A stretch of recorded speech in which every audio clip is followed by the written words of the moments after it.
Live start हो गया लोग।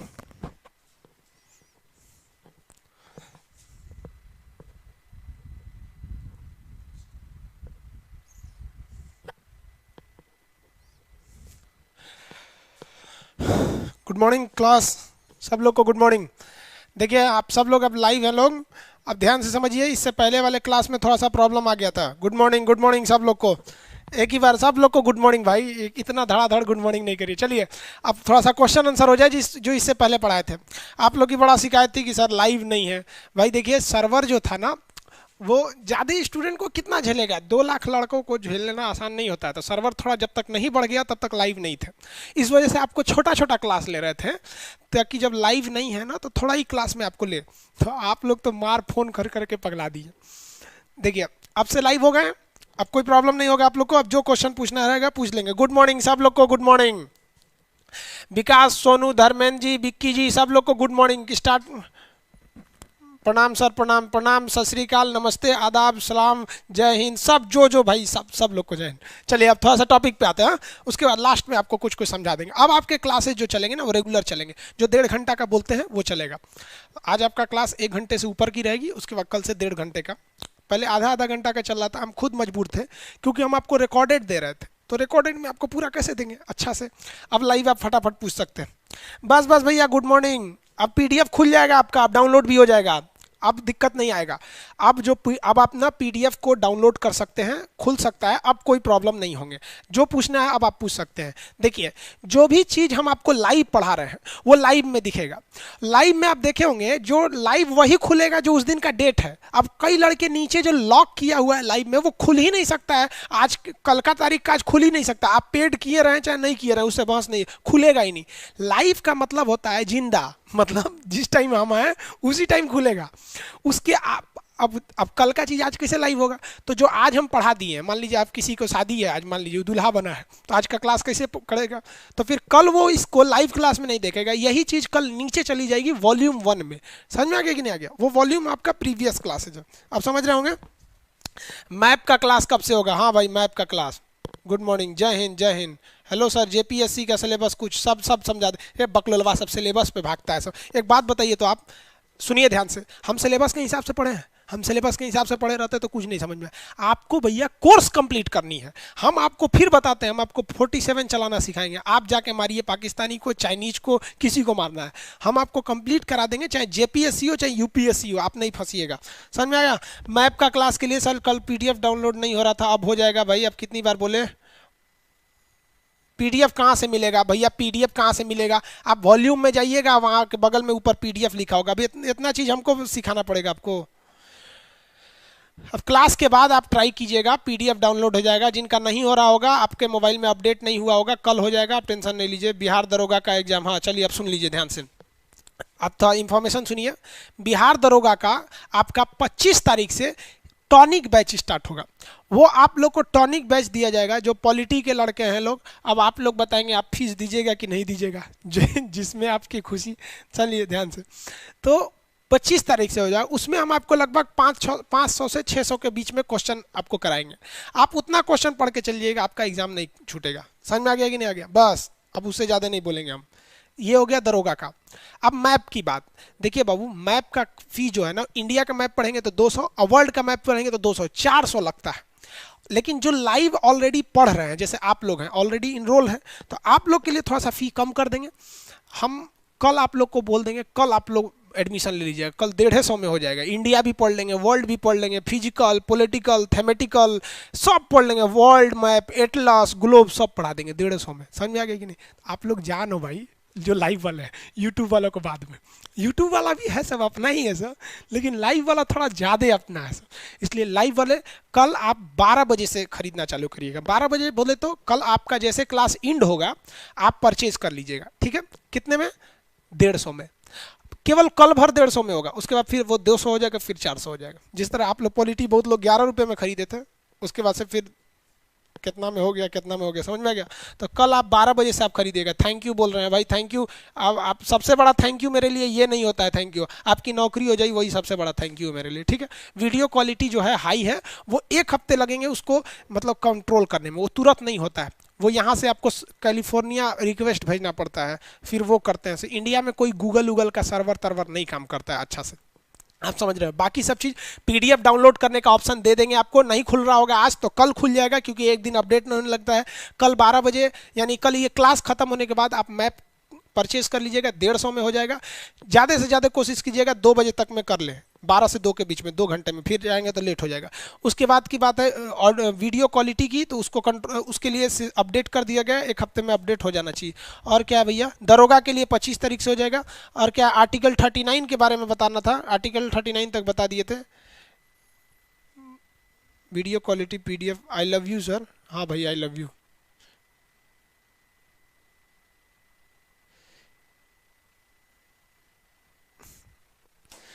पच्चीस बार बोलेगा सब कि सर पीडीएफ पीडीएफ, यहाँ हम समझा रहे हैं वो पीडीएफ नहीं, हम पीडीएफ लेके पढ़ाते हैं। दिमाग में लोड कीजिए ना आप लोग, वही हमको बड़ा गुस्सा लगता है इस सब चीज़ पे कि मतलब पीडीएफ। अरे भैया एक दिन लेट हो जाएगा तो थोड़ी ना दिक्कत हो जाएगा, पढ़िए ना, दिमागवा में घुस जाएगा, तो वो सबसे बड़ा पीडीएफ होता है। चलिए ध्यान से समझिए, हम आपको नीति नहीं दे सकता तो बताए थे, फटाफट देखिए ध्यान से। नीति नहीं दे सकता तो को भाग 4 में रखा गया, एकदम तेज तेज भाग 4 में, 36 से 51, भाग 4 36 से 51। कहाँ से? आयरलैंड। कहाँ से? आयरलैंड। आयरलैंड कहाँ से आया? स्पेन से। कहाँ से? स्पेन से। संविधान के सलाहकार BN राव। ये कितने तरह के मूल अधिकार देना चाहते थे? 2, एक कंपलसरी जिसे भाग 3 में रखा गया, एक जो बाद में देना था भाग 4 में रखा गया। कंपलसरी को बोल दिया गया मूल अधिकार, जो कंपलसरी नहीं है, सरकार इच्छा पे देती है, उसे क्या कहते हैं हम लोग? नीति नहीं दे सकता। Principle directives of state principle, DPSP कहते हैं। फटाफट ये पढ़ा दिए, इसलिए रिवाइज कर रहे हैं फटाफट आपको। केटी शाह ने क्या कहा था? ये उस चेक के समान है जिसे बैंक अपनी इच्छा अनुसार देता है। फटाफट यहां तक। अंबेडकर साहब ने क्या कहा था? लोक कल्याण। ये ध्यान से समझिएगा, ये 2 तरह के लोकतंत्र की बात करता है, सामाजिक और आर्थिक लोकतंत्र। लेकिन न्याय की बात करेगा तो 3, सामाजिक, आर्थिक एवं राजनीतिक न्याय, ये तीनों तरह की न्याय की बात करता है। समझ में आ रहा है कि नहीं आ रहा है? इसके आगे भी बता दिया तो 36 में क्या है? परिभाषा। परिभाषा किस चीज की है भाई? तो राज्य की परिभाषा, मतलब राज्य किसे कहा जाएगा। तो जो भी चीज अपने कर्मचारियों की नियुक्ति करती है, उन्हें सैलरी देती है, उन्हें निकाल सकती है, उनका अपना एक ज्यूरिडिक्शन पावर होता है, उन्हें राज्य कहते हैं। जैसे बिजली विभाग राज्य है एक ठो, रेलवे एक तरह से, एयरपोर्ट अथॉरिटी राज्य के अंतर्गत कंडक्ट करती है, केंद्र सरकार की जॉब, ये सब क्या है? राज्य के अंतर्गत है, उन्हें ये सब चीज ध्यान रखना है। न्यायालय में प्रवर्तनीय है। प्रवर्तनीय मतलब क्या होता है? इंफोर्समेंट। देखिए CBSE बोर्ड वाले ध्यान देंगे, प्रवर्तनीय को कहते हैं इंफोर्स करना। इंफोर्स मतलब जबरदस्ती। अब वाद विवाद मतलब आप केस नहीं कर सकते यहाँ पे, ये तो समझा दिए थे। 38 में बोलिए तो किस चीज की बात थी? लोक कल्याण की बात थी। लोक कल्याण किसे कहा जाता है? लोक कल्याण की अभिव्यक्ति का मतलब होता है जनता की भलाई के लिए सरकार बहुत सारा काम करती है, सामाजिक, आर्थिक एवं राजनीतिक न्याय के लिए ये काम करती है। समझ में आ गया कि नहीं आ गया? 39 देखिए ध्यान से समझिए। 39 कहता है समान काम के लिए स्त्री और पुरुष को समान वेतन। किसमें ये चर्चा है? 39 में। समझ में आ रहा है कि नहीं आ रहा?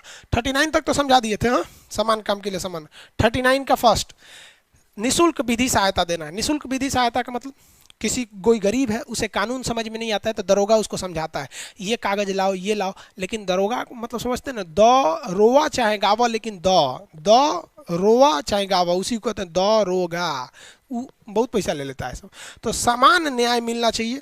और निःशुल्क विधि सहायता, ये समझ में नहीं आ रहा होगा आप लोग को। विधि सहायता क्या? कानूनी सहायता, लीगल हेल्प आपको दिया जाता है। आपके पास वकील नहीं है ना, तो आपको वकील रखने के दिया जाएगा। अजमल का साहब को कोई केस लड़ने को वकील रेडी नहीं था, तो सरकार अपनी ओर से वकील दी थी, वो मजबूरी है, हमको देना ही पड़ेगा। 40 तक बता दिए थे ग्राम पंचायत। गांधी जी ग्राम पंचायत के समर्थन थे या विरोधी? समर्थन में थे, इसीलिए तो 2 अक्टूबर 1959 को राजस्थान के नागौर में ग्राम पंचायत लाके गया। और अंबेडकर साहब विरोधी थे। यहां तक समझा दिए थे आपको। चलिए यहां से था कुछ दशाओं में क्या चीज, ध्यान से समझते चलिए। यहाँ पे इन सम रेयर कंडीशन, कुछ दशाओं में सरकारी सहायता प्राप्त करना है। सरकार आपको कुछ दशाओं में मदद करता है। जैसे बूढ़ा हो जाइएगा ना, तो वृद्धा पेंशन दिया जाता है। वृद्धा को लोग को क्या दिया जाता है? वृद्धा पेंशन वगैरह दिया जाता है। विकलांग लोगों को गाड़ी वगैरह दे दी जाती है। विकलांग लोगों के लिए अलग से बहुत सारी सुविधाएं हैं कुछ दशाओं में। शिक्षा की व्यवस्था है कुछ दशाओं में। आप ध्यान से समझेंगे, एक प्रौढ़ शिक्षा होता है। प्रौढ़ शिक्षा मतलब बूढ़े लोगों को पढ़ाया जाता है।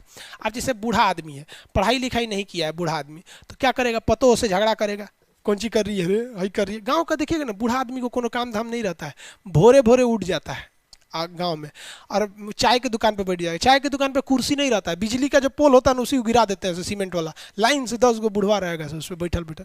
और किसकी नैहर, किसकी पतो नैहर है ना, सारे बुढ़वन को पता है वहाँ पे है। मिश्रा जी की पतोहिया 6 महीना से नैहर होलो, बुझाता कि ससुराल में ना जमतो, उल्टा सीधा बा वो कह गए शुक्ला जी की तो लड़कियां पटना में कहाँ पढ़ो, खाली घूमो, यही सब बोलेगा सब। तो सरकार कहती है बुढ़वन को पढ़ाई में लगाओ ताकि बिजी रहे सब तो उल्टा सीधा काम करेगा। तो कुछ स्थिति में आप प्रौढ़ शिक्षा दे सकते हैं। ये किस में बोला गया भैया?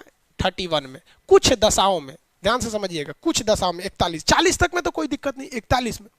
42 बहुत जरूरी है, इससे कई बार क्वेश्चन पूछा। 42, 42 में एक एक चीज समझिएगा, न्याय संगत है आपको, न्याय संगत। कई लड़कों को भाई ये क्या नाम है, इंग्लिश मीडियम वालों को ये पॉलिटिकल टर्म समझ में नहीं आ रहा है, तो हम पीडीएफ जो है ना इंग्लिश में कल प्रोवाइड कर देंगे। उसमें आप लोग ये जो आर्टिकल वाइज है ये इंग्लिश में, देखिए हम हिंदी लिख देंगे ना, यहाँ अगर हम इंग्लिश लिख देंगे तो जो हिंदी मीडियम वाले हैं वो साफे नहीं समझ पाएंगे सब, इसलिए इसको यहाँ लिख देते हैं। पीडीएफ में आपको हम इसका इंग्लिश प्रोवाइड करा देंगे, कल करा देंगे, क्योंकि आज पूरा टाइम लग जाएगा उसको सेटल कराने में। कल आपको हम इसका इंग्लिश पीडीएफ करा देंगे, तो यहाँ आप समझ जाइएगा। फिर क्लास खत्म होने के बाद आपको प्रॉब्लम आएगा सर न्याय संगत को क्या कहेंगे, तो फिर आप पीडीएफ में जाके वहाँ पे इंग्लिश में देख लेंगे आप लोग, क्योंकि 90% लड़के जो हैं वो हिंदी मीडियम के, 10% जो है ना सीबीएसई है। सीबीएसई वाला और आया रहता सब, अभी तो हम बहुत सारे सीबीएसई वालों को छांट दिए, जानते हैं कैसे? हमको पता था ये सब आईफोन ले रहता है सब, बड़का बड़का 50-50 हज़ार का मोबाइल, ये आईफोन में डाउनलोडे नहीं होता है। हद है भाई, स्टूडेंट के पास आईफोन कहाँ से आ गया? देखिए कोई बात नहीं, बहुत बड़ा सीबीएसई वाला अमीर होता है सब। तो न्याय संगत की बात क्या करते हैं और मनुचित दशा का क्या होता है? न्याय संगत का मतलब होता है कि उसको उसी लायक काम दीजिए जिस लायक वो है, न्याय संगत काम देना और मनोचित दशा उपलब्ध कराना है। न्याय संगत काम और मनोचित दशा ये दोनों लगभग सेम चीज़ है। जैसे मान लीजिए कि कोई ग्रुप डी या कोई मेहनत करने वाला काम करना है, फिजिकल वर्क, उस बेचारे को टाइफाइड हो गया, तो कहिएगा नाते यही वाला काम कर, तो रीज़न है कि सरकार कोशिश करेगी कि जब तक वो तबीयत उसकी ठीक नहीं है ना तब तक के लिए उसको कोई आसान सा काम दे दे, ताकि वो काम भी करता रहे और तबीयत के हिसाब से चलते रहे। जैसे मान लीजिए कोई गर्भवती महिला है और रेलवे ग्रुप डी में हो गई है वो, अब ग्रुप डी में तो मेहनत वाला काम है, तो गवर्नमेंट ये आदेश देती है कि नीति निर्देशकता तो ये आदेश देता है कि उसको न्याय संगत और मनोचित दशा उपलब्ध करा दीजिए कि बेचारी काम कैसे कर पाएगी। तो उसे थोड़ा सा नॉर्मल वर्क में तब तक के लिए लगा दिया जाएगा जब तक वो गर्भवती रहती है यहाँ पर। तो ये मनोचित दशा ये मेनली स्त्री को ध्यान में रख कर बनाया गया है, क्योंकि हमेशा वही बिगड़ते रहती हैं सर, कब कान दुखाएगा, कब कमर दुखाएगा, कब गर्दन दुखाएगा, कब वो सुनाइए नहीं देगा, कब उठबे नहीं करेगी, कब सुतले रह जाएगी, ज़्यादा वही बिगड़ते रहती है। इसलिए उसी को ध्यान में रखते हुए अनुच्छेद 42 लाया गया है। लड़का कहीं पढ़े, स्त्री पुरुष रोग विशेषज्ञ नहीं देखे होंगे, हॉस्पिटल में जाएंगे तो एक डिपार्टमेंटे होता है आपका महिला रोग विशेषज्ञ। पुरुष को तो आधा बीमारी ओकरा बुखार आके खत्म हो जाता है तब कहता है परसों हमारा बुखार था, अब महिला को पहले ही पता चल जाता है परसों हमको बुखार होने वाला है। तो इसी को ध्यान में रख के बनाएगा। लड़की सब बुरा नहीं मानेगी सब, वैसे भी तो हम महिलाओं की कभी बुराई करते नहीं हैं। तो ध्यान दीजिए अपना प्रसूति सहायता देना, इसको समझिए। मैटरनिटी हेल्प, मैटरनिटी लीव या मैटरनिटी हेल्प होता है प्रसूति सहायता। प्रसूति सहायता क्या होता है? देखिए जब कोई महिला गर्भवती होती है तो ये तो नेचुरल कॉज है ये, तो कहा गया है कि उसको डिलीवरी जिस दिन उसका बच्चा होता है तो डॉक्टर पहले बता देता है कि अगस्त में होगा कि नवंबर में हो जाएगा, इस तरह से लगभग डेट बता देता है। तो कहा गया है कि जब वो डॉक्टर से डेट लिखवा के आएगी ना तो डिलीवरी के 3 महीना पहले उसको छुट्टी दे दीजिएगा, क्योंकि लास्ट के 3 महीने वो वर्क नहीं करना चाहिए, फिर लड़के पर ज़्यादा इफेक्ट पड़ता है। और डिलीवरी जब हो जाए ना तो उसके 3 महीना आगे तक छुट्टी दीजिएगा। समझ में आ रहा है कि नहीं आ रहा है? कितनी सरकार संविधान ध्यान में रखी है महिलाओं को कि डिलीवरी से 3 महीना पहले और डिलीवरी के 3 महीना बाद तक आप उसको छुट्टी दे दीजिएगा। और इस 6 महीने का सैलरी मत काटिएगा। सोचिए कितना बेहतरीन काम किया है कि इस 6 महीने का सैलरी भी नहीं काट रहा है। अच्छा काम किया कि नहीं किया? समझ में आया कि नहीं आएगा? लेकिन कहा गया है कि ऐसी व्यवस्था केवल 2 बच्चों पर दीजिएगा। समझ आएगी कि नहीं तो सोच रहा सालों भरों को लोडे कैले रहेगा, 6 महीना छुट्टी ले, सोच रहा 16-17 को पैदा कर देगा। एक से एक है सब। यहाँ पे एगो आदमी था, पता नहीं क्या नाम था, अब्दुल नाम था, अब उसका 18 गो लड़का थे सब। हम इसको नाम खोजने में कितना दिक्कत होता हो यार, 18 गो लड़का किस काम का है सब रे भाई।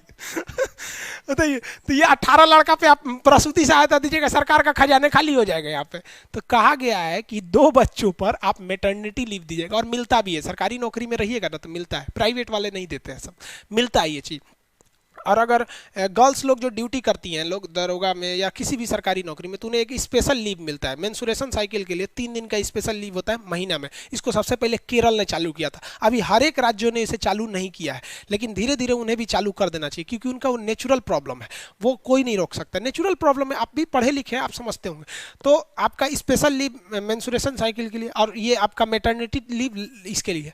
इसी में कहा गया है कि जो छठुआ होने वाला है उसकी मम्मी को पैदा होने से 3 महीना पहले और 3 महीना बाद तक छुट्टी दीजिए।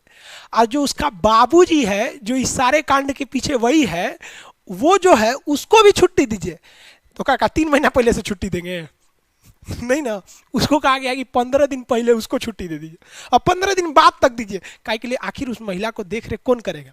तो 15 दिन पहले से हॉस्पिटल ले आना ले जाना, कभी कभी देखते ना आज होगा फिर डेट हो जाता है 1 हफ्ते बाद होगा, इस तरह से उसको भी बड़ा बर्डन होता है। फिर वो ड्यूटी अच्छे से नहीं कर पाएगा। और ड्यूटी अच्छे से नहीं, अब बात किसी महिला का लड़का होने वाला, उसके पति टेंशन में रहेगा यार नॉर्मल होगा, ऑपरेशन से होगा। कभी कभी महिलाएं डेथ हो जाती हैं, बहुत महिलाएं मर जाती हैं, लाखों मरती हैं हिंदुस्तान में डिलीवरी के वक्त में। अरे दुनिया को छोड़िए ना, शाहजहां जो था ना, उसकी पत्नी थी मुमताज, डिलीवरी के समय उसका लड़का मर गया। ये तो लोल था साला, 14 को बच्चा पैदा किया था। लेकिन क्या कहेंगे, मुमताज खूबसूरत इतना थी कि क्या कहिएगा। 14 को लड़का हुए सब, हद है भैया, फैक्ट्री बना दिया था। तो कहा गया है कि उसका जो पति है वो कहाँ से मनोचित दशा से कहाँ से काम कर पाएगा, मेंटली उसका पत्नी पे दिमाग लगा रहेगा वहां पे। इसलिए ओकरो छुट्टी दे दीजिए 15 दिन पहले, और 15 दिन बाद तक दीजिए, ताकि मिठाई उठाई खिलाए, छठियार हो जाए, तब ना तनी सेवा सत्कार हो जाए। लड़का सबका छठियार उठियार सब होता है धूमधाम से। और जब हो जाएगा तो 15 दिन बाद, लड़का होने के 15 दिन बाद इसके पति आ जाएंगे काम करने के लिए, और 3 महीना बाद उनकी मैडम आ जाएंगी झुंझुन्ना लेके आएंगे ना, हाँ बाबू चलो यहाँ ड्यूटी कर देते हैं झुंझुनुआ को लेके। लेकिन अगर सरकार ये सुविधा नहीं दिया तो क्या कर लेंगे आप? कुछ नहीं। क्या कर लेंगे? कुछ नहीं। नोट करके लिखिएगा, कुछ नहीं। कुछ नहीं। काहे कुछ नहीं करिएगा? देख लीजिए भैया, काहे नहीं कुछ कीजिएगा? यहाँ पढ़िए, पहले ही बोला है कि ये करिएगा, कुछ नहीं करे तो न्यायालय मत जाइएगा। 37 में पहले ही बोल दिया न्यायालय नहीं जा सकते। केरल महिलाओं को स्पेशल लीव देता है महीने में 3 दिन के लिए, बाकी राज्य नहीं देते हैं, कुछ नहीं कर सकती है महिलाएं। मेटर्निटी लीव हर राज्य देते हैं सब, वो क्योंकि उनको सुविधा है। लेकिन हर राज्य उनके पति को 15 दिन पहले 15 दिन बाद का छुट्टी नहीं देता है सर। और क्यों, अब बात यह है कि छुट्टी जब सरकार देती है ना आपको, तो फिर उसका सैलरी भी देती है। तो ये आपको समझ में आए। 42 किसके लिए? महिलाओं के लिए। न्याय संगत मनोचित क्या करना है? दशा उपलब्ध कराना। और क्या देना है भैया? प्रसूति सहायता उपलब्ध कराना है। ये किस में हो गया? 42 में। 43 देखते हैं। कोई दिक्कत है जी? 42 में नहीं देगा तो क्या कर लेंगे? कुछ नहीं कर पाएंगे। किसी कोई दिक्कत? ग्रीन बोर्ड चेंज कर दीजिए सर। अरे भैया ग्रीन बोर्ड चेंज कर देंगे तो फिर दिक्कत हो जाता है ना। ये क्रोमा सूट बोलते हैं इसको, ग्रीन बोर्ड को क्रोमा सूट बोला जाता है। इस पे थोड़ा सा आंख पे रोशनी ज़्यादा इफेक्ट नहीं पड़ता है। डॉक्टर को देखते हैं ग्रीन यूज करता है।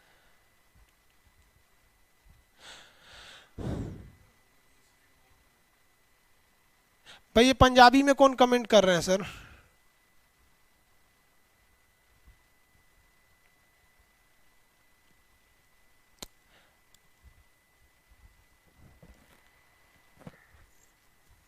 देखिए आप लोग अजीब अजीब सा कमेंट कर रहे हैं। लाइव है तो आप पूछ रहे हैं कि सर दरोगा का क्या होगा? अभी ना बताएं दरोगा का 25-27 के बीच में आपका दरोगा का स्टार्ट कर देंगे।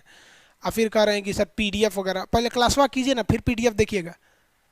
पीडीएफ आप 10 बार समझा रहे हैं, कोई लेट से ज्वाइन किया तो अभी से क्वेश्चन पूछना चालू कर दिया यहाँ पे।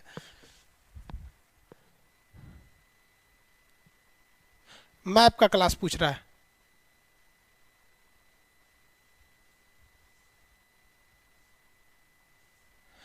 भाई आप लोग अगर इस तरह से आलतू फालतू का कमेंट करेंगे फिर ऑफ कर देंगे फिर कमेंट, समझ में आया? अच्छे से कमेंट कीजिए ना, फिर हम या तो ऑफ कर देंगे या तो पढ़ेंगे ही नहीं। उधर आते रह रहा है कमेंट आपका, जरूरी कमेंट कीजिए ना आप, जो प्रॉब्लम है वो का। अब आप करेंगे सर हिस्ट्री का क्लास जब खत्म होगा ना, लास्ट में 5 मिनट आपको देंगे, आप उसमें जो मन वो पूछ लीजिएगा। अभी पूरी फोकस कीजिए पढ़ाई पे। अभी क्या पीडीएफ का प्रॉब्लम है, मैप कब आएगा, क्या फीस आएगा, ये सब लास्ट में बोलेंगे। समझ में आ गया कि नहीं आ गया? अभी नहीं, दिमाग खराब कर दिया लोग।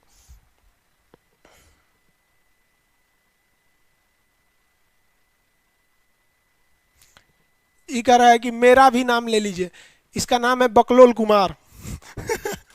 मेरा भी नाम लीजिए भाई, सबका नाम ले लेते हैं। आप जरा देखिए तो कितना तेजी से कमेंट कर रहे हैं लोग, कैसे पढ़ पाएंगे हम? अभी देखे देखे कि उड़ जाता है।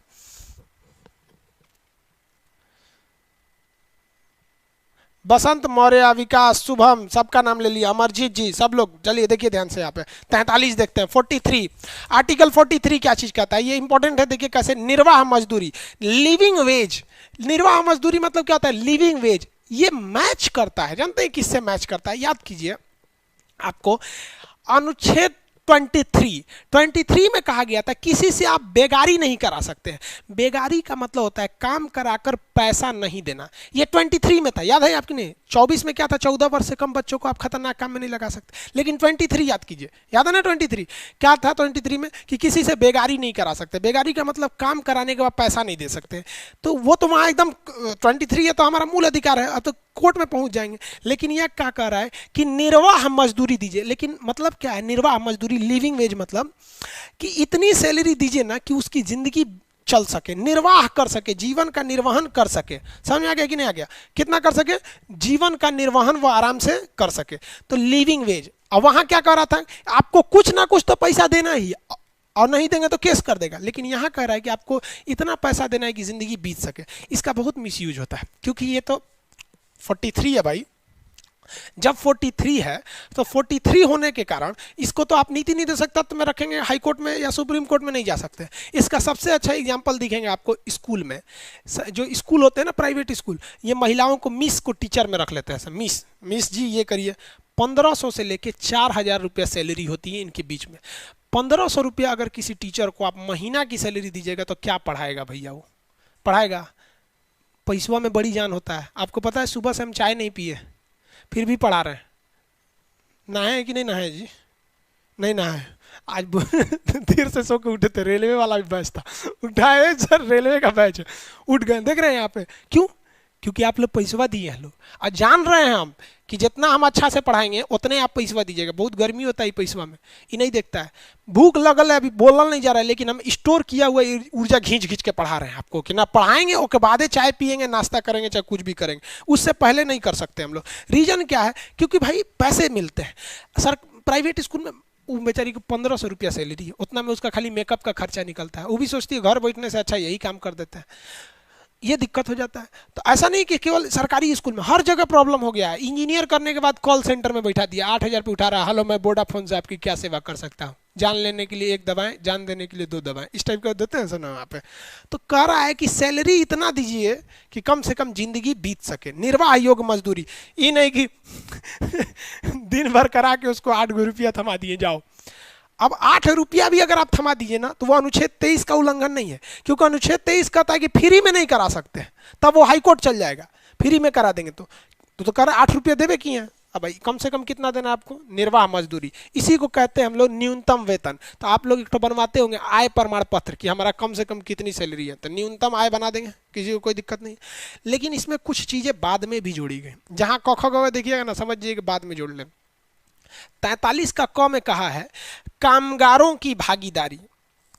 कामगारों की भागीदारी का मतलब क्या होता है? किसी भी फैक्ट्री कारखाना जहां पे चल रहा है वहां बहुत सारे लेबर होते हैं, तो कहा गया है कि जब मैनेजमेंट की बात आएगी ना तो लेबर की भी भागीदारी लीजिएगा। लेबर की भागीदारी का सेंस क्या है कि ड्यूटी कितने बजे से आना है एक बार लेबर से भी पूछ लीजिएगा।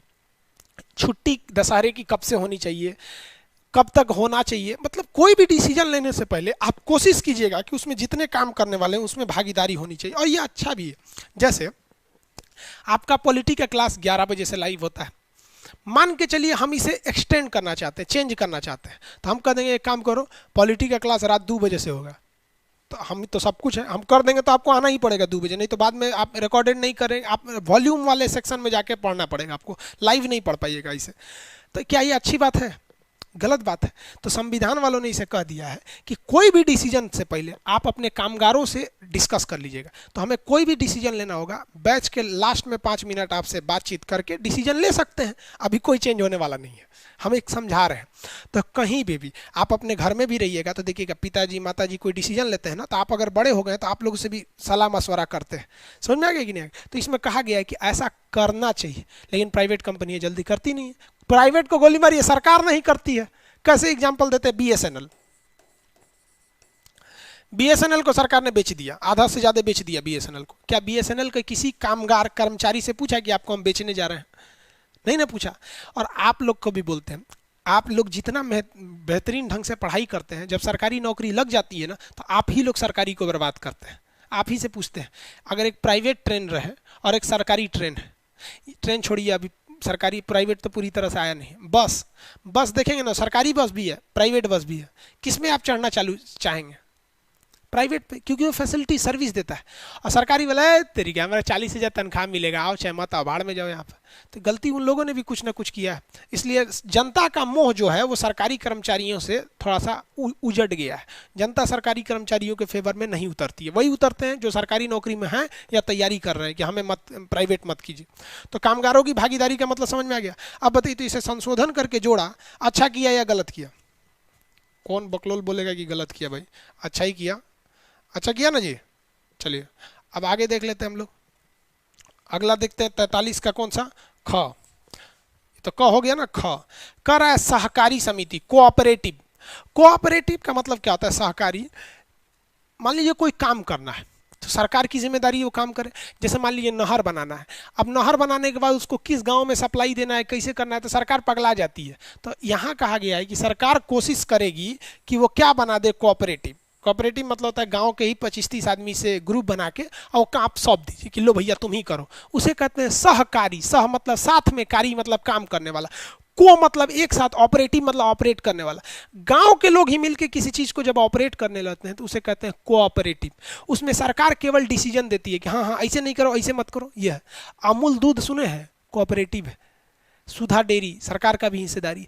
कोऑपरेटिव बैंक, उसमें 20 लोगों की कमेटी है, वही डिसीजन करते हैं। सरकार कहती नहीं ये गलत कर रहे हो, ये सही कर रहे हो, क्योंकि सरकार के पास ज़्यादा अनुभव है। तो 43 काफ़ी इंपॉर्टेंट है, समझ आए कि नहीं? महिलाओं के लिए 42। किसी को दिक्कत? इसका एक ट्रिक समझिए। ट्रिक क्या चीज़ है? 41, 42, 43 का द म न, दमन। कैसे है दमन भाई? तो देखिए ध्यान से, इसको हम नीचे करते हैं। आप अगर 41 में देखेंगे तो कुछ दशाओं में, यहाँ है ना कुछ दशाओं में, और 42 में देखेंगे तो मनोचित, मनोचित है कि नहीं। और 43 में देखेंगे तो निर्वाह योग मजदूरी। तो इसी को बोल दी गई शॉर्टकट में दमन। किस क्या चीज़ है भाई?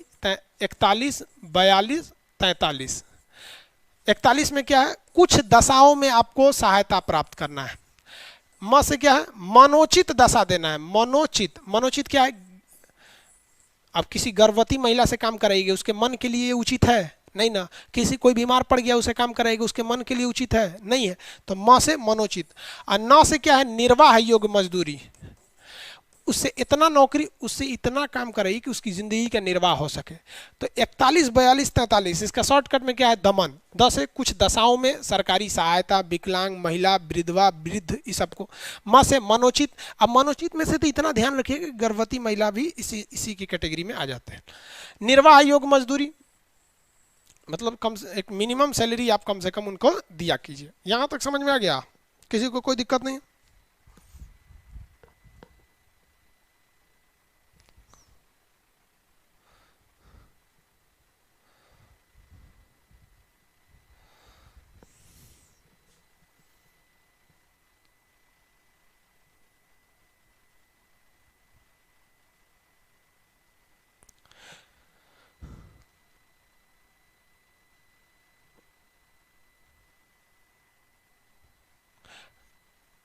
आप लोग ना कमेंट में इतना ज़्यादा कमेंट कर देते हैं, फिर ऑफ कर देंगे बाबू कमेंट आप लोग का। फिर आप कहिएगा कि सर कमेंट ऑफ कर दिए। आप लोग मिसयूज़ कर रहे हैं कमेंट का, ठीक है? बाकी लड़कों को डिस्टर्ब हो रहा है। पढ़ाई कैसे कर रहा होगा वहाँ पर? नीचे इतना कमेंट चल रहा होगा, जैसे यहाँ देखिए तो इतना कमेंट चल रहा है, नीचे धड़ाधड़ कमेंट चल रहा है। उसको दिक्कत होता होगा ना। बाकी जो कम से कम जो पढ़ने वाले लड़के हैं उनको इसीलिए ना फीस को हाई रखना चाहिए। हमारे सर भी कहा करते थे कि देखो वो समाज सेवा एक लिमिट तक में ही रखना चाहिए। अब क्या है कि 11 रुपये का भी फीस था, 99 था, 199 था, यही था ना। तो आजकल 200 रुपया का कोई महत्व नहीं है। जियो के डाटा से सस्ता हो गया। 4 महीना जियो भी नहीं देगा, 2 महीने 200 रुपया में हम आपको उतना दे रहे हैं। उसी का नतीजा ये हो गया है कि धड़ाधड़ कमेंट मारते जा, कोई मतलब नहीं बनता है। और कह रहा है कि फ़ीस ज़्यादा रखो। ये ऐसा आदत रहेगा ना, फिर अगले किसी सब्जेक्ट का फ़ी नहीं कम करेंगे। आप मिसयूज़ नहीं कीजिए बाबू, हम आपको दिए पढ़ने के लिए। क्या धड़ाधड़ पूछते जा रहे हैं आप लोग? ये जो सब्जेक्ट से रिलेटेड है उसको पूछना नहीं है।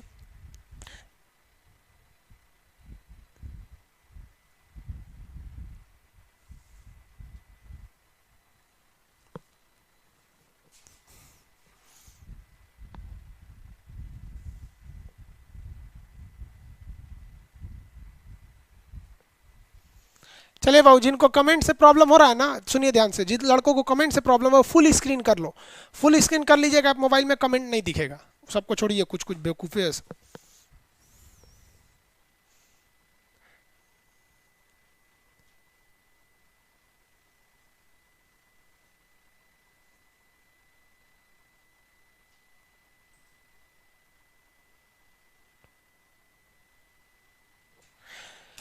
चलिए बहुत इंपॉर्टेंट देखिए, समान सिविल संहिता 42-43 तक तो देख लिए। 43 के क में क्या है भाई, कामगारों की भागीदारी, और ख में क्या है, सहकारी समिति। ये याद रखेंगे, ये इंपॉर्टेंट है, कामगारों की भागीदारी और ये वाला चीज को ध्यान दीजिएगा।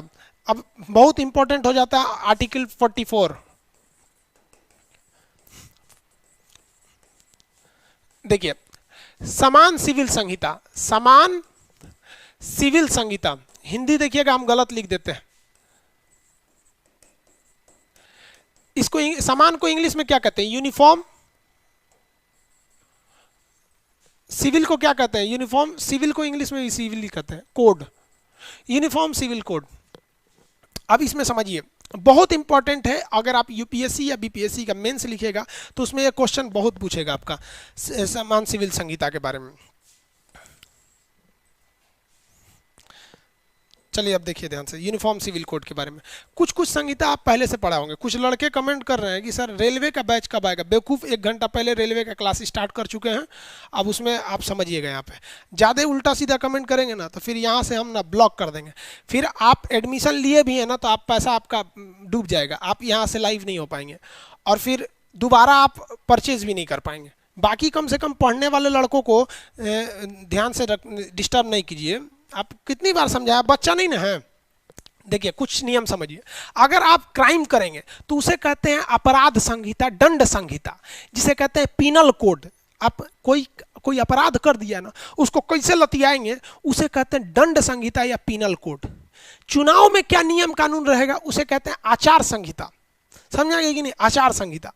आप बताइए, क्या बिहार में चुनाव का अलग नियम होता है, यूपी में अलग होता है, केरला में अलग होता है? नहीं होता है। हर जगह एक रहते हैं चुनाव के नियम कि 48 घंटे पहले आपको प्रचार बंद कर देना है, कैसे कैसे क्या नियम है। क्या केरला में मर्डर करेंगे तो दूसरी सजा है, बंगाल में करेंगे तो दूसरा है? नहीं ना। क्या केरला में मुस्लिम का अलग नियम है, मुस्लिम मर्डर करेगा तो दूसरा है, हिंदू मर्डर करेगा तो दूसरा है? नहीं है।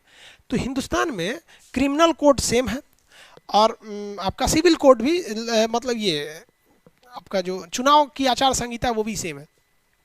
लेकिन सिविल कोड क्या है कि सिविल कोड में मेनली 3-4 चीजें आती हैं, आप ध्यान से समझिएगा। पहला आता है आपका विवाह।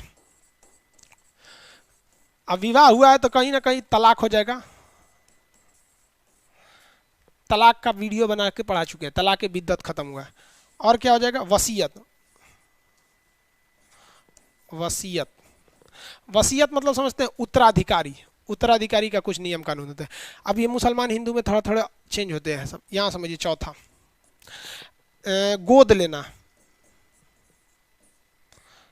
गोद लेना, गोद लेने में नियम है, आप अपने से 21 साल छोटा लड़का या लड़की ही गोद ले सकते हैं। पता चला कि 25 साल उम्र है, 24 साल की लड़की गोद ले लीजिए जरा गोद ले लीजिए चौपट कर देगा वहाँ पे। गोद लेने के लिए नियम कितना है कि 21 साल छोटी रहनी चाहिए आपसे। गोद लेने का नियम सब में अलग अलग है। तो आप अगर ध्यान से देखेंगे ना तो संविधान का अनुच्छेद 25 कहता है कि सभी व्यक्ति को धार्मिक स्वतंत्रता है, सामूहिक रूप से वो धार्मिक पालन कर सकता है, धार्मिक कार्य के लिए रखा हुआ धन टैक्स नहीं रहेगा और विद्यालयों में आपकी धार्मिक शिक्षा नहीं दी जाएगी। तो ये उतना इंपॉर्टेंट नहीं है, मेन 25 है, यही ना आपको धार्मिक स्वतंत्रता देता है। तो अनुच्छेद 25 कहता है कि हर धर्म की रीतियां अलग है, लेकिन हमारा आर्टिकल 13 क्या कहता है, पढ़ा चुके हैं आपको। अनुच्छेद 13 क्या कहता है, अनुच्छेद 13 कहता है कि कोई भी ऐसा नियम कानून लीगल ही नहीं रहेगा जो दूसरे को तकलीफ पहुंचाता हो, चाहे वो हिंदू का हो या मुसलमान का हो। दूसरे को तकलीफ पहुंचाएगा तो हम उसे रहने नहीं देंगे। फिर वो आर्टिकल 25 की तरह ये नहीं कहेगा कि हमारी धार्मिक स्वतंत्रता है। तो इसी में विवाह का नियम आ गया। हिंदू भी विवाह एक करेगा, मुसलमान भी एक। मुसलमान में पॉलीगैमी है, बहुत सारे विवाह कर सकता है। अब बात समझिए, यहाँ पर यूनिफॉर्म सिविल कोड की मांग क्यों उठ रही है, और ये काफ़ी मुश्किल है। इससे ऐसा नहीं कि केवल हिंदू को तकलीफ होगा या केवल मुसलमान को तकलीफ होगा, इससे सबसे बड़ा दिक्कत गवर्नमेंट को होगा, पूरा रिकॉर्ड चेंज करना पड़ जाएगा। तो उसमें गवर्नमेंट अभी यूनिफॉर्म सिविल कोड लाने की तैयारी कर रही है, वरना अगर देखिएगा ये इतना ईजी रहता तो गवर्नमेंट तुरंत ला देती, क्योंकि लोकसभा राज्यसभा दोनों में बहुमत है। इतना किसानों पर विद्रोह हुआ, कहाँ कुछ हुआ। विवाह देखिए, समझिए ध्यान से, अनुच्छेद 25 कहता है कि हम किसी भी मतलब हर एक तरह की धार्मिक स्वतंत्रता है, हम अपना धर्म मान सकते हैं। तो इस्लाम धर्म में है कि आप एक से ज़्यादा शादियां कर सकते हैं, ठीक है, चलिए मानते हैं कर सकते हैं यहाँ पे। अब अनुच्छेद 13 देखिए ध्यान से क्या कहता है। अनुच्छेद 13 कहता है कि लड़का लड़की सब बराबर है, ऐसा कोई कानून पहले का नहीं रहना चाहिए जो बाद की किसी कानून को तकलीफ पहुंचाए। इस्लाम में कहा गया है कि आप दूसरी शादी कर सकते हैं, लेकिन उसके कुछ शर्त है। आपकी पहली बीवी मर गई हो, या फिर पहली बीवी से बच्चे ना हो। तो पहली बीवी मर गई है तो नॉर्मली लोग कर लेते हैं, चाहे वो किसी भी धर्म में हो। अगर पहली बीवी है, दूसरी शादी करना चाहते हैं, तो कंडीशन अगर उससे बच्चे नहीं हुए हो तब। और इस्लाम में कहा गया है कि अगर आपको दूसरी शादी करनी है ना पहली बीवी के होते हुए भी, तो पहली बीवी से आपको लिखित में परमिशन लेना होगा। तो ये लोग ब्याह करते समय ये कानून भूल जाते हैं, लेकिन उनको दिखता है ना हमारा 2 ब्याह करना है। अब महिलाएं सुप्रीम कोर्ट में केस कर दी, कहीं क्या भैया, सुप्रीम कोर्ट ने बोला कहा, तो कहा कि देखिए मूल अधिकार कहता है कि अनुच्छेद 15 क्या कहता है, जाति धर्म लिंग के आधार पर भेदभाव नहीं कर सकते। कहा ठीक है, लड़का लड़की पे भेदभाव नहीं होगा। तो महिलाओं ने कहा कि एक पुरुष 4 मेहरारू रख सकता है, महिला 4 हस्बैंड रख सकती है? नहीं रखने देगा, उसका हस्बैंड भगा देगा उसको यहाँ पर। तो ये पॉलीगेमी का नियम जो है वो केवल मुसलमान पुरुष में ये ज़्यादा प्रचलन था। हालांकि ये जो चीज़ें हैं, बहु विवाह जो है, ये अशिक्षितता का इसका मुख्य कारण होता है। आप रामविलास पासवान को देखेंगे ना, ये बिहार के हैं, नेता हैं, पहले रेल मंत्री भी रहे थे, उन्होंने भी 2 शादी किया है। दिग्विजय सिंह को देख लीजिए, कांग्रेस के बड़े नेता है, उन्होंने 2 शादी। मुलायम सिंह को देखिए 2 शादी किया। तो ये एक अलग चीज़ है। तो इसमें कहा गया है कि नहीं भैया, हिंदू भी एगो शादी और मुसलमान भी एक शादी, क्योंकि समान सिविल संहिता रहना चाहिए। आप हिंदू है ना, तो आप 7 फेरा लीजिए, हम आपकी रीतियों को नहीं मना कर सकते, क्योंकि अनुच्छेद 25 कहता है रीति नहीं चेंज कर सकते। आप मुसलमान है ना, तो आप कहिए निकाह कबूल है, आधा किलो छोहाड़ा लुटा दीजिए। मुसलमान में शादी होता है तो छोहाड़ा खिलाया जाता है, शुभ माना जाता है मुसलमान में छोहाड़ा। जैसे हिंदू धर्म में नारियल कैसे शुभ है, वैसे मुसलमान में छोहाड़ा और खजूर शुभ होता है। अलग अलग अपना अपना जो देखिए ना, गजब भाई, यहाँ पे फल को भी बांट लिया, नारियल तुम्हारा छोहाड़ा मेरा। तो इसमें कहा गया है कि आप रीति अलग रखिए। ईसाई को शादी करना है मोमबत्ती जला के शादी कर लिया, हिंदू को शादी करना है तो अग्निकुंड जलाना है, मुसलमान को शादी करना है मौलाना साहब से कबूल है। तो कहता है संविधान कि सबके लिए नियम कानून सेम रहना चाहिए। विवाह का ऐसा नहीं है कि आप बहु विवाह कर लीजिए, 4 को मेहरारू रख लीजिए, एगो के रहने के बाद भी दूसरा रख लीजिए, ये गलत भी है, महिलाओं को बड़ा झमेला होता था। तो ये दोनों के लिए सेम है भाई, एक हस्बैंड एक वाइफ। वैसे भी महिलाएं कम है, सोच रहा है एगो 4 को करेगा तो घट जाएगा, हम लोग को तो भी दिक्कत ना हो जाएगा, नेपाल से लाएंगे लोग क्या। अब उसी में कहता है समान सिविल संहिता के तहत कि आप लोग, हाँ शशि थरूर भी कमेंट कर रहे हैं कि सर शशि थरूर भी, ठीक है दूधू को पति वालों को लिस्ट बना के रख ले कमेंट करके लिस्ट में दे रहा है सर सबनी के दूधू के पति थे। चलिए एक हमको लग रहा है आइडिया है, काहे लिए ये लिस्ट काहे लिए बनाया, हमको भी लग रहा है ना ये बहाना बनाया है कि अगर कोई बोलेगा ती का 2 बियाह कर लिया तो लिस्ट दिखाएगा, देखो इतना बड़ आदमी किया। अरे भैया 2 बियाह करेगा ना तो फिर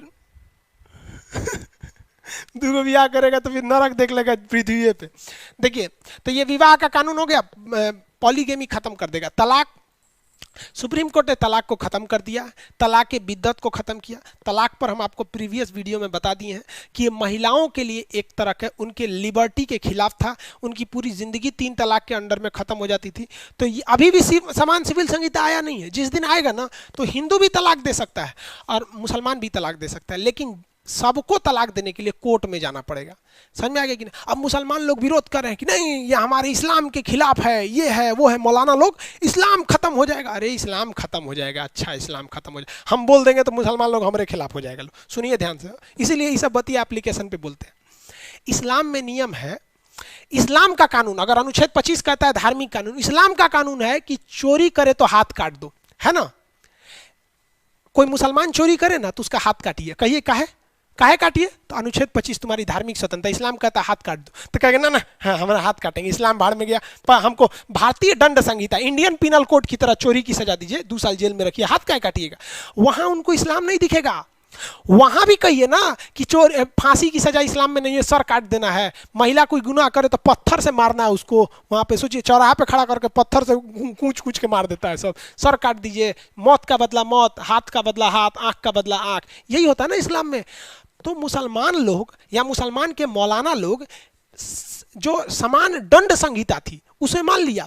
दंड संहिता में भी तो आप कहिए कि मुसलमानों का दंड कानून अलग रखिए, अगर ऐसा कर देंगे तो आप भी पढ़े होंगे कि सबसे टफ कानून सऊदी अरब का है, आधा मुसलमान कटा के फेंका जाएंगे लोग अगर इस्लामिक कानून लगा दीजिए तो, बहुत टफ कानून है इस्लाम का कानून वहाँ पे।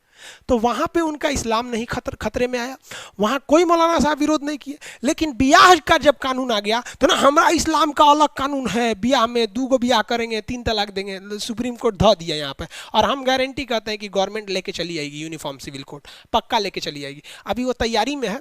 इससे कुछ खास देखिए, पढ़े लिखे मुसलमान को या हिंदू को कोई तकलीफ नहीं आएगा।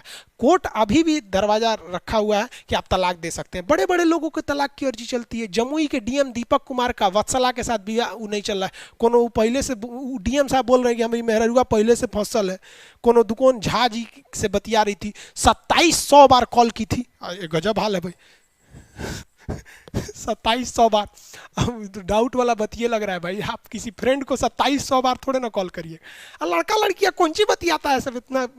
तो भाई विवाह उन्होंने लालू यादव के बेटा तेज प्रताप और ऐश्वर्या की शादी में उनका भी तलाक चल रहा है, तो वो 3 तलाक धड़ाक धड़ाक धड़ाक थोड़ी ना खत्म किया, तो अभी भी खत्म हो गया है कानून। तो दोनों का नियम सेम रहेगा, हाँ रीतियां अलग रहेंगी लेकिन नियम सेम रहेंगे। वसीयत, वसीयत मतलब किसका? देखिए इस्लाम में नियम है कि अगर दादा जिंदा है, दादाजी जिंदा है और किसी का बाप मर गया, ठीक है, तो उसका बाप मर गया लेकिन दादाजी जिंदा है, अब वो उसकी जो संपत्ति होगी इसमें ये छोटका का अधिकार नहीं है। अब ये दादा की मेहरबानी पे है, उस छोटका को देंगे कि नहीं देंगे इस्लाम के कानून के हिसाब से, ठीक है। जबकि हिंदू धर्म के कानून के हिसाब से अगर कोई महिला, अगर कोई बच्चा पैदा भी नहीं हुआ, अपनी माँ के पेट में है और उसके पिता का मान लीजिए एक्सीडेंट से मृत्यु हो गई और उसके बाद ये जन्म लेता है, तो भी इसका अधिकार है, ये भी अच्छा है। इस्लाम में है कि महिलाओं को भी अधिकार है संपत्ति में, हिंदुओं को पहले नहीं था लेकिन अभी संशोधन करके दिया गया, लेकिन हिंदू पर्सनल लॉ में महिलाओं का संपत्ति में अधिकार नहीं था, संशोधन करके दिया है, लेकिन इस्लाम में पहले से था। तो हिंदू धर्म की जो पर्सनल नियम थे उसमें भी कुछ अच्छाइयाँ थी, कुछ खराबियाँ थी, जैसे सती प्रथा, कोई भी बताइए तो ये गलत था कि नहीं था? बाल विवाह, 12 साल की उम्र पे शादी कर देते थे, 12 साल पे शादी करो तो लड़कों तो 12-13 साल का करो ना, तो ससुरा लड़कवा रहता था 30 साल का, लड़कियां रहती थी 12 साल का, ये ना गलत हो जाता था। तो हिंदू धर्म में कुरीतियां थी, लेकिन हिंदू धर्म ने शिक्षा को अपनाया, उसने लगा कि नहीं ये ज़रूरी है हमारे समाज के लिए, इसलिए हिंदू धर्म आगे निकल गया वहाँ पर समाज के लेके। लेकिन ये अभी भी लोग कट्टरता पुराने वाला हम फॉलो करेंगे, अपडेट लाएंगे नहीं यहाँ पर। तो सरकार कहती है कि भाई देखिए वसीयत का जो नियम कानून रहेगा ना सबका सेम रहेगा, जो हिंदू मुस्लिम सबका सेम रहेगा, ठीक है। गोद लेने का नियम भी सबका सेम रहेगा। तो यूनिफॉर्म सिविल कोड जो है एक तरह से ज़रूरी भी है। सुप्रीम कोर्ट ने अपने डिसीजन में स्पष्ट बोला है कि यूनिफॉर्म सिविल कोड किसी भी धर्म के रीति में छेड़छाड़ नहीं करेगा, केवल ये नियम बना देगा कि आप हिंदुस्तान के कानून के हिसाब से तलाक दीजिए, और तलाक पॉसिबल भी है। रीजन समझिए तलाक का क्या है, मैं बहुत लोग में विवाद हो जाता है। महिलाओं में वो खराबी जानते हैं क्या होता है, जब इनको गुस्सा चढ़ेगा ना, गुस्सा चढ़ेगा तो इनको ये समझ में नहीं आएगा कि किसको कितना बोल रहे हैं, ऐसा ऐसा बात बोल देगी सब ना कि आदमी पगला जाएगा वहाँ पे। गुस्सिया के आधा 80% तलाक केवल जुबान की गंदगी से होता है। इतना टफ वर्ड बोल देते हैं कि दिल के तकलीफ है, कह देंगे तो और अच्छा तो हमारा रिक्शा वाला से बिया हो गया रहता। बताइए ये गलत बात है कि नहीं है? रिक्शा वाला से बिया, एक पुरुष क्यों जाना जाता है? कमाने के लिए, मुख्य रूप से वो कमाने के लिए जाना जाता है कि कभी भी ये कमाएगा। जिस वजह से वो जाना जाता है कमाने के लिए, तो तू बोलती है कि रिक्शा वाला से बिया हो जाता है, यानी कमाने के लेवल में तूने सबसे नीचे फेंक दिया, उसको फेंक दिया ना। इसी में पुरुष कह देगा महिला को कि महिला क्यों जानी जाती है? इज्जत के लिए, सम्मान के लिए। कह दी कि तोरा से तो वैश्या से बिया हो गया रहता, तू ओकरा के फेंक दिया नीचे, एकरा फेंक दी नीचे, ले मार हो गया यहाँ पे। सबसे गलत बात है, आप लोग की भी जब शादी बिया होगी ना, जब भी लड़ाई झगड़ा होगा तो कह दीजिएगा तुमको आज जितना बोलना है बोल दो, हम कल बोलेंगे, तुरंत मत बोलिएगा, नहीं तो फिर वही हो जाएगा तलाक, समझ में आएगा? तो ये यूनिफॉर्म सिविल कोड, ये नियम आना चाहिए। लेकिन इसको ना मीडिया इस तरह से दिखा रहा है ना कि ये गेम चेंजर साबित हो जाएगा देश के लिए, कुछ साबित नहीं होगा। समझ आ गई ना क्या? तलाक वैसे भी धीरे धीरे अब बहु विवाह, पॉलीगेमी अब धीरे धीरे अपने पतन के कगार पर। अब बहुत कम ही ऐसे लोग हैं जो दो दो गो शादी कर रहे हैं, क्योंकि समाजे थूक के मार देता है। समाज छोड़ो ना, थूको ना, उहे दुगो इतना ना दिमाग चाट जाएगी सब ना कि बेचारा सुसाइड कर लेगा वहाँ पे। तलाक वगैरह ये तो अब खत्म ही हो गया। तलाक बिद्दत, वसीयत तलाक बिद्दत का हम आपको पढ़ा चुके हैं अलग से चैप्टर में। तो ये आपको कौन सा समझ में आ गया? आर्टिकल 44। समान सिविल संहिता गोवा ने तो लागू कर दिया। समान सिविल संहिता को किस राज्य ने लागू कर दिया? गोवा ने। इसे कंपलसरी लागू क्यों नहीं किया जा सका? जब देश आज़ाद हुआ था तो हिंदू मुस्लिम के दंगे बहुत भयानक हुए थे, उसी समय लागू कर देता तो ज़्यादा विवाद हो जाता, इसलिए इसको छोड़ दिया राज्य की सहमति पर। समझ में आ गया कि नहीं आ गया?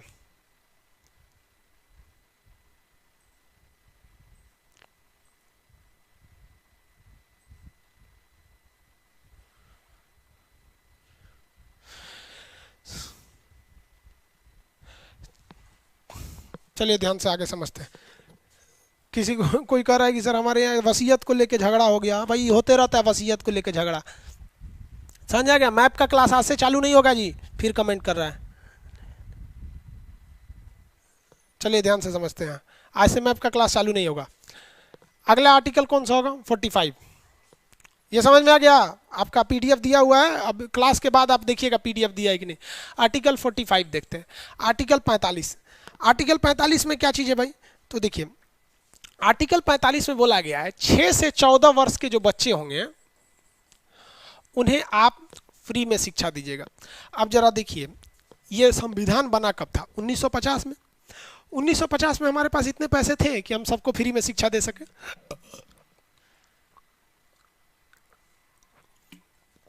उतने पैसे ही नहीं थे उस समय।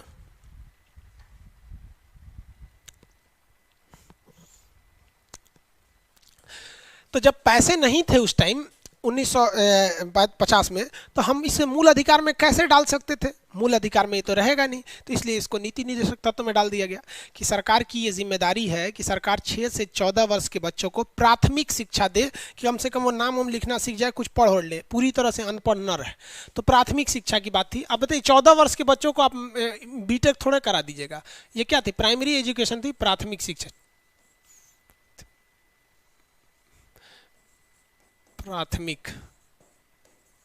प्राथमिक शिक्षा। लेकिन आप खुद बताइए कि नीति निर्देशक तत्व तो लागू हो सकता है?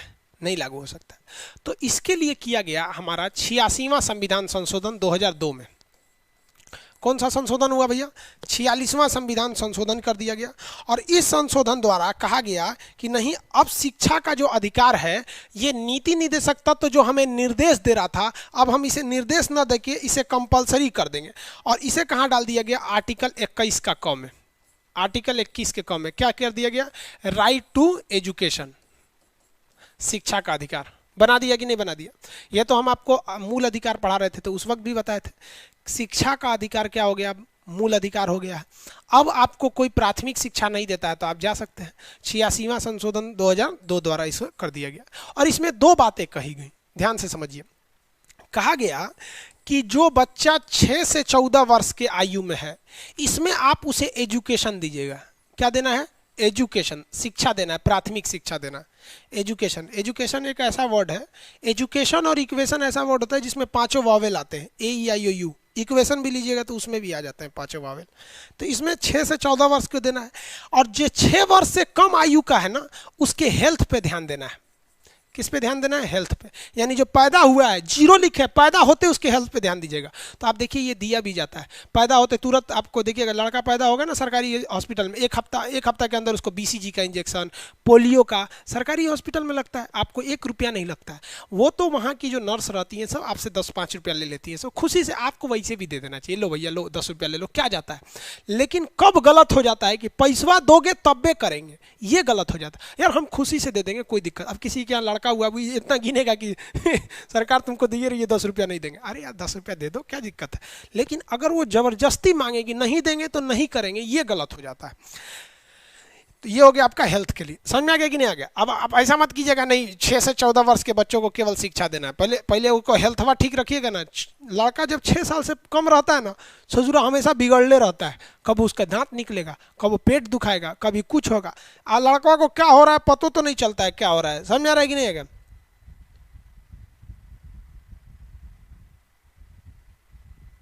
किसी को कोई दिक्कत है? तो ये हो गया आपका आर्टिकल कितना 45। अब आपको एक बात बताइए, एक चीज़ तो आप भी समझ गए कि आर्टिकल जो 36 से 51 के बीच में है, अनुच्छेद 36 से 51 के बीच में जितनी चीज़ें हैं, अगर आप उसे फोर्सली इम्प्लीमेंट करना चाहते हैं तो आपको संविधान में एक संशोधन करना पड़ेगा। 44 जो था ना इससे पहले आपका समान सिविल संहिता, वो भी तो है आपका समान सिविल संहिता किस में 36 से 51 तक है, ये लागू है नहीं। अगर इसे लागू करना पड़ेगा तो मोदी जी को एक संशोधन करना पड़ेगा तभी ये लागू हो सकता है। अब इसके बाद क्या समझते हैं? 45 तो समझ गए, 45 के बाद क्या आएगा? 46 46 आर्टिकल 46।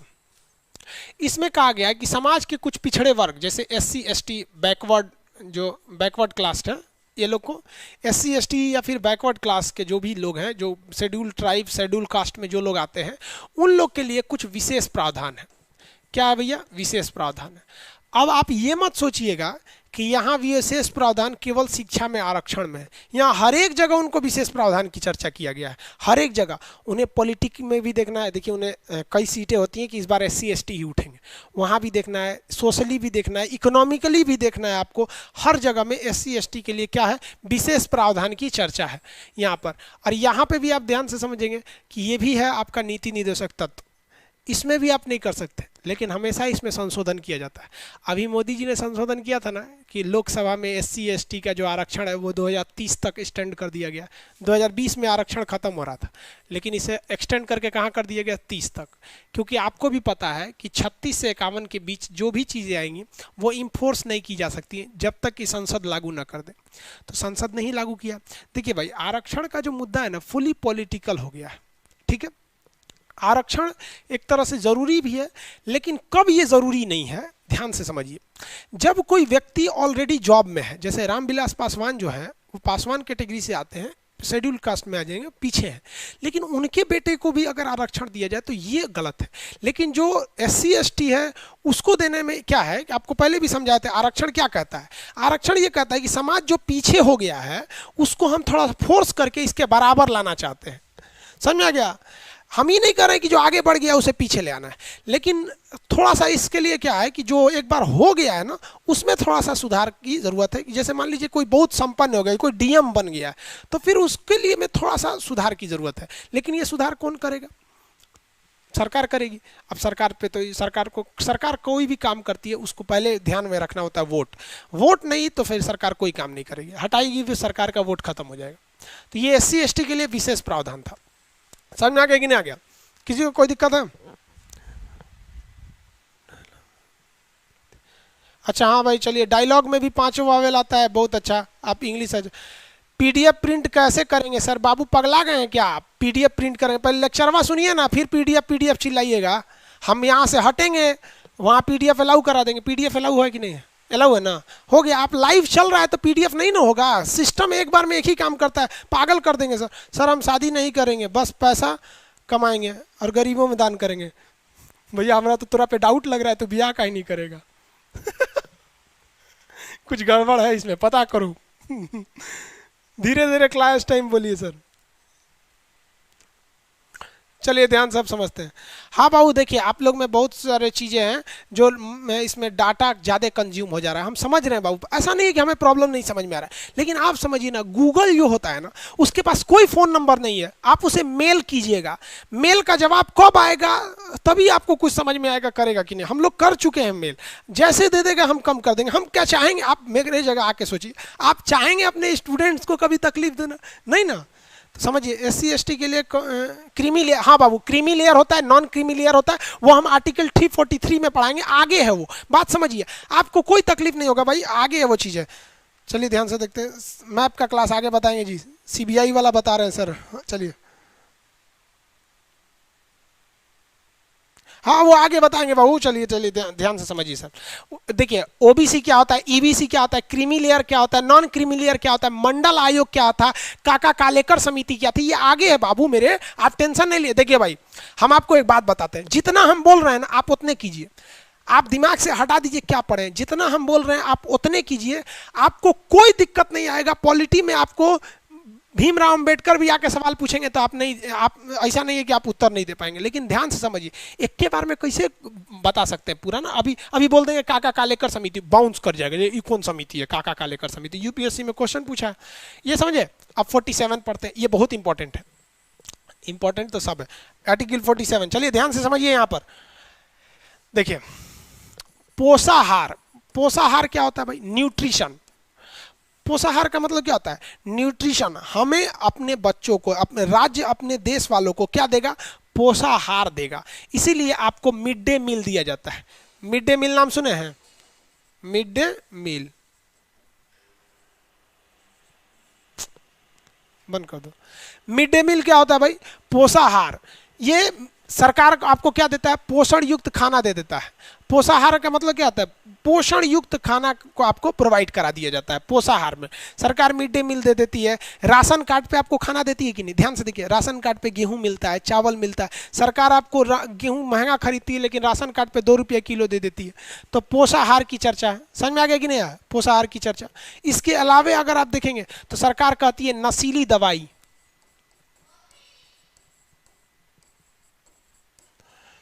नशीली दवा पर प्रतिबंध लगा देना है। सरकार आपको नशीली दवाइयां नहीं देगी। आप कई कई ऐसी दवाइयां हैं जिस पर सरकार ने प्रतिबंध लगा दिया, जिसमें आप सबसे फेमस सुने होंगे कोरेक्स, एक दवा आती थी खांसी की, उस पर गवर्नमेंट ने प्रतिबंध लगा दिया था। तो कुछ ऐसी दवाइयां हैं जिस पर सरकार प्रतिबंध लगा सकती है। तो पोषायुक्त आहार, नशीली दवाइयां, शराब, इस सब पे सरकार प्रतिबंध लगा देगी। पोषाहार पे प्रतिबंध नहीं लगाएगी। एक कमेंट कर रहे हैं सर तीनों पे प्रतिबंध लगा देगी, नहीं। अरे भाई ये देगी, ये सब प्रतिबंध लगा दे। अरे यार तुम लोग पागल कर देगा सब। अरे यार इस पे क्या लिए प्रतिबंध लगाएगी? सरकार पोषाहार देगी आपको, आपके स्वास्थ्य को ध्यान में रखते हुए, आपके हेल्थ को ध्यान में रखते हुए नशीली दवाइयां और शराब पर प्रतिबंध लगा देगी। अब यही एक सवाल आ जाता है, क्या सवाल?